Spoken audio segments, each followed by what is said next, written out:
오늘장 플러스 이어가도록 하겠습니다. 오늘은 자동차 이야기를 나눠볼 텐데요. 오늘의 시간 유진투자증권 이재일 연구원 함께합니다. 어서 오세요. 안녕하십니까? 네, 반갑습니다. 전 사실 저의 개인적인 생각이긴 했지만 올 하반기에 시장을 주도하는 섹터 중에 반도체 빼고 자동차가 있을 줄 알았거든요. 워낙에 실적 좋다 하고 계속 1등을 하니까요. 그런데 주가를 보면은 영 신통치 않아서 굉장히 아쉬운 마음입니다. 근데 아직까지 사실 연말은 한 달, 열흘 정도 남았잖아요. 기회는 남아있는 것 같은데 어떻게 연말 우리가 또 자동차에 좀 시원한 흐름을 좀 기대해 볼 수 있을까요?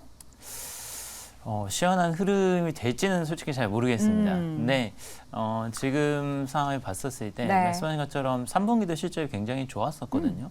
그리고 실적이 굉장히 좋은 가운데 네. 주주 환원책도 많이 강화를 하고 그쵸. 있기 때문에 연말에 대한 기대감이 있습니다. 뭐 배당도 있고 그리고 뭐 배당에다 추가적으로 또 주주 환원책이 나올 수 있기 때문에 네. 뭐 그런 거를 감안하면은 12월 달에는 그래도 기대할 만하지 않을까 이렇게 좀 생각을 합니다.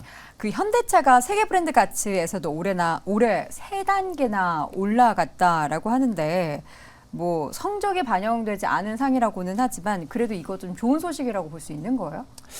이 뭐 브랜드 가치라는 게 상당히 종합적으로 회사에 대해서 평가를 하는 거기 때문에 뭐 여러 가지 요인들이 있겠지만 뭐 최근 들어서 현대기아차가 글로벌 시장에서의 점유율도 많이 상승을 했고요. 그리고 제네시스라든지 아니 EV처럼 고급 차종을 중심으로 또 차량 판매가 많이 늘었습니다. 그래서 이런 것들이 다 반영이 됐다라고 생각을 하고요. 그래서 뭐 지금의 호실적이나 뭐 아니면 이런 것들이 다 종합적으로 반영된 게 브랜드 가치이기 때문에 브랜드 가치 상승은 결국에는 뭐 긍정적인 흐름을 보여준다 이렇게 볼 수 있을 것 같습니다. 네, 우리가 이제 브랜드를 고를 때 이제 국산차를 살 것이냐, 수입차를 살 것이냐, 뭐 이런 고를 때 여러 가지 브랜드도 보지만 사양도 보고 이게 뭐 가솔린이냐, 휘발유냐, 뭐 하이브리드냐, 뭐 이런 것도 보잖아요. 전 항상 그 B사 M사라고 해야 되나요? 그냥 벤츠라고 할게요. 네. 벤츠 E클래스 보면은 거기 하이브리드 차량이 나오잖아요. 그걸 보면서 얘 제네시스에서도 하이브리드 나오면 요거 경쟁 딱 돼가지고 잘 팔릴 것 같은데라는 그런 생각을 하는데 제네시스에서는 그게 안 나오고 바로 전기차로 넘어가는 게 전략이다라고 하더라고요. 그렇지는 않고요. 그래요? 아마도 이제는 풀 전동화를 하겠다라고 하니까 이게 전동화라는 게 사실 표현이 좀 애매할 수 있거든요. 네. 왜냐하면 이게 전기차를 의미하기도 하지만 뭐 하이브리드나 PHEV도 저희가 큰 그림에서는 전동화라고 이제 표현을 할 수 있습니다.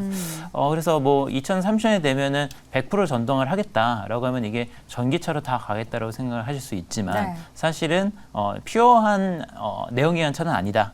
그러니까 이제는 하이브리드, PHEV 그리고 전기차까지 다 포함하는 개념이라고 볼 수 있기 때문에 네.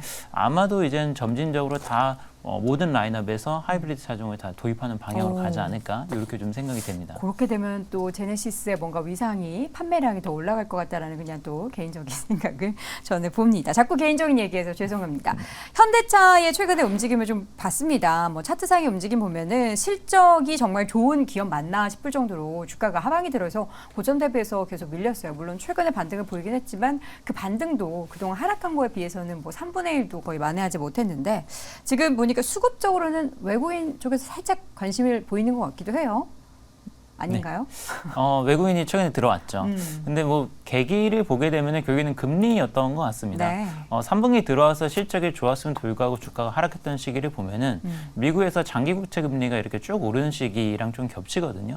그래서 여기에는 금리 영향이 좀 있었던 것 같고 최근 들어서 다시 수급이 들어오는 것도 여기에는 좀 금리 영향이 있지 않나 네. 이렇게 좀 생각이 됩니다. 그리고 연말이 되고 또 그리고 최근 들어서 성장주들 중에서 약간 좀 모멘텀이 꺾이는 주식들이 나오다 보니까 상대적으로 밸류에이션도 싸고 그리고 가치주 성격 가지고 있는 현대차나 기아차 뭐 이런 종목들에 대한 관심도들도 올라오고 있는 걸로 이렇게 좀 판단이 됩니다. 반면 기아차 같은 경우에는 현대차 대비해서는 좀 덜 밀렸고 오히려 박스권의 움직임이 보이고 있습니다. 주가가 현재 주가 보니까 최근에 한 4, 5개월째 7만 원대 후반에서 8만 원대 중후반의 박스권의 움직임이 나타나고 있습니다.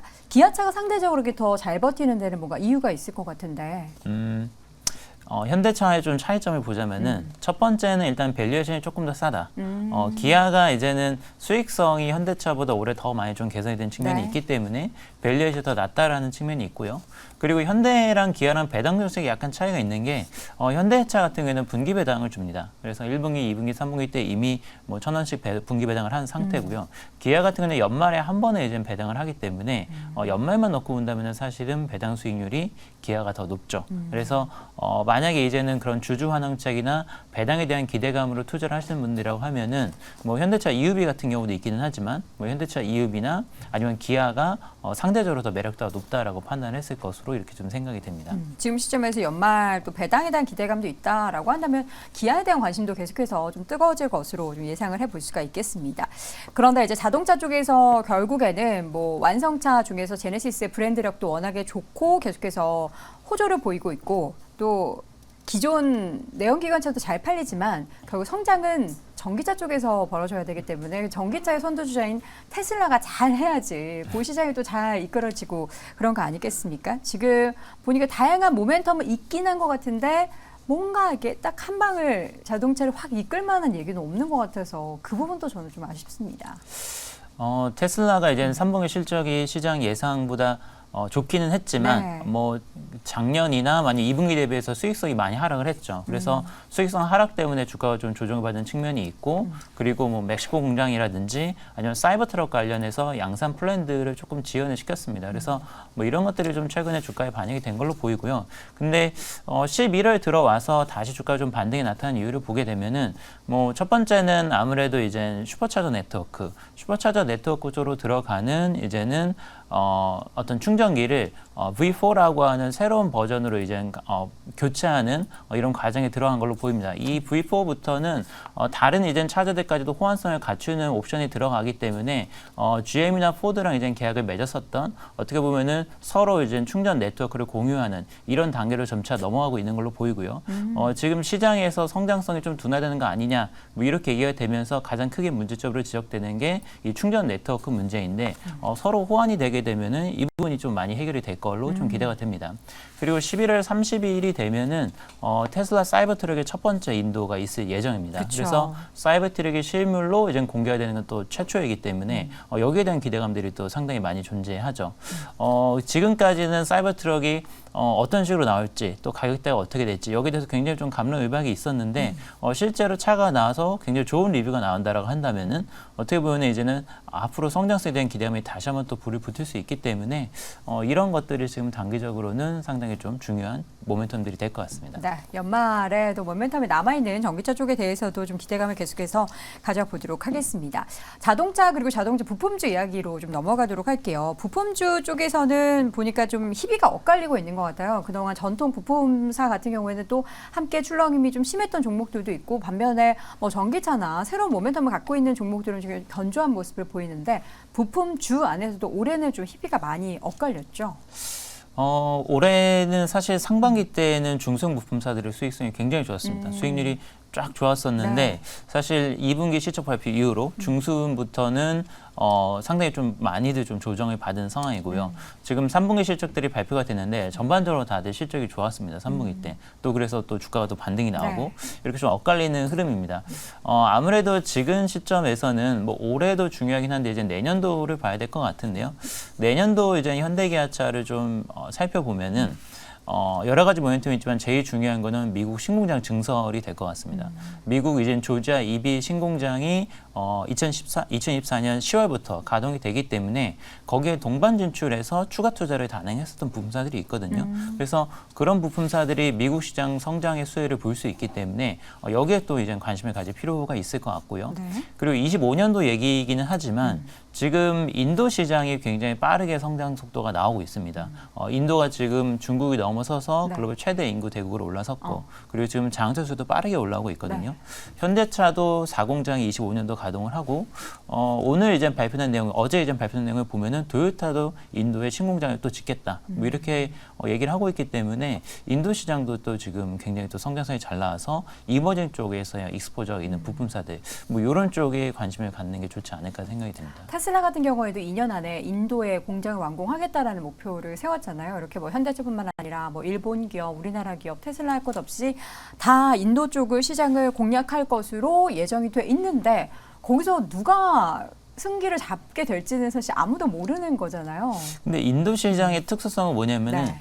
저희가 이제 미국이나 유럽을 얘기할 때에는 경쟁에 대해서 얘기를 하거든요. 왜냐하면은 시장이 유기적인 성장 자체가 굉장히 제한적입니다. 이미 왜냐면은 자동차 수요가 포화 상태 네. 내지는 굉장히 좀 정체가 돼 있는 상황에서 이 제한된 시장을 누가 가져갈까? 요거를 보는 시장이라고 한다면은 과거에 중국이 그랬었고 이제는 인도 시장이 그런데 사실은 가지고 있는 포텐셜에 비해서 자동차 보급률이나 판매 대수가 굉장히 미미하거든요. 그래서 인도 같은 경우에는 앞으로 유기적으로 폭발적으로 시장 성장이 나올 수 있는 시장이라는 네. 게 선진국하고는 또 다릅니다. 그러니까 자기네들끼리 경쟁의 필요가 아니라 서로 투자를 늘리면 늘릴수록 시장이 같이 커가는 시장이 될 수 있기 때문에 거기에서 진출해서 빨리 이제 투자를 확대하는 게 오히려 더 중요한 변수일 수도 있는 거죠. 그럼 빨리 공장 짓고 빨리 현지화해서 빨리 파는 게 최고다. 그렇죠. 근데 그런 점에서 저는 이제 비슷한 시기잖아요. 보면은 다 2025년 안에는 일본도 그렇고 우리나라도 그렇고 이제 미국 기업도 특히 테슬라 같은 경우에도 완공이 되면은 누가 누구 먼저 할 것 없이 다 비슷한 시기이기 때문에 네. 과연 여기서 우리 현대차가 잘 할 수 있을까에 대한 의구심은 그 인도 사람들의 뭔가 그 소비하는 패턴이나 이런 것들을 잘 파악을 해서 잘 공략을 해야 될 텐데 알아서 잘 하시겠죠. 뭐 그런 거에 대한 노하우는 네. 인도 시장에서 2000년도 이전에 현대기아차가 들어갔거든요. 그래서 가장 업력이 긴 거는 이제 현대기아차.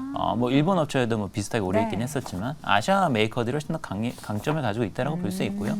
그리고 앞서 말씀드린 것처럼 그거를 다 충분히 흡수하고도 남을 정도의 인구 베이스를 가지고 있는 게 또 인도이기 때문에 전략을 잘 하면은 다 같이 윈윈하는 시나리오도 나올 수 있지 않을까 네.